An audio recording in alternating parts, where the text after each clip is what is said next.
تو یہ عیینہ ابن حصن جو ہے ان کے بھتیجے ہیں حر ابن قیس. یہ حر ابن قیس حضرت عمر فاروق رضی اللہ تعالیٰ عنہ کی اہل مجلس کے لوگوں میں سے تھے. حضرت عمر فاروق رضی اللہ تعالیٰ عنہ اور اسلام کے خلفاء کا یہ طریقہ کار تھا کہ جو بڑے بڑے سمجھدار لوگ ہوتے، اہل علم ہوتے، صاحب عقل و دانش اور عقل و فہم جو لوگ ہوتے، ان لوگوں کو رائے مشورے کے لیے اپنے سے قریب رکھا کرتے تھے. اس کے اندر ایک لفظ یہاں آیا ہے اس حدیث کے اندر، حضرت عمر فاروق رضی اللہ تعالیٰ عنہ کا جو طریقہ تھا اہل مشورہ اور اہل مجلس کے لوگوں کو جمع کرنے کا، اس میں یہاں ایک لفظ ہے کہولن کانو او شبانن،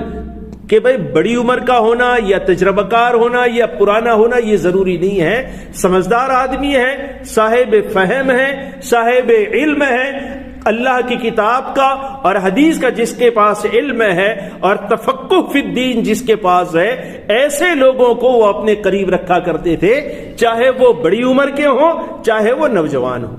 کہول کہتے ہیں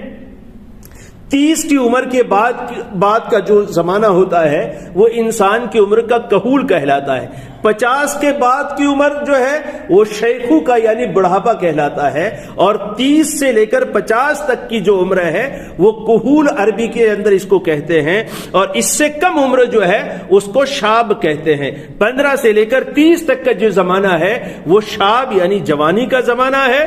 اور پھر 30 سے 50 تک کا جو زمانہ وہ عربی میں اس کے لیے کہول کا لفظ استعمال ہوتا ہے، اور 50 کے بعد کا جو زمانہ ہے اس کے لیے شیخوخت کا لفظ استعمال ہوتا ہے یعنی بڑھاپا. تو یہاں لفظ ہے کہولن کانو او شبانن، چاہے وہ بوڑھے ہوں یعنی بڑی عمر کے ہوں، 30 سے اوپر کی عمر کے ہوں یا اس سے کم عمر کے ہو. اس کا خیال حضرت عمر رضی اللہ تعالیٰ کے یہاں نہیں رکھا جاتا تھا، بلکہ دیکھا جاتا تھا سمجھداری کتنی ہے، اس میں تفقہ فی الدین کتنا ہے، قرآن کو کتنا جانتے ہیں.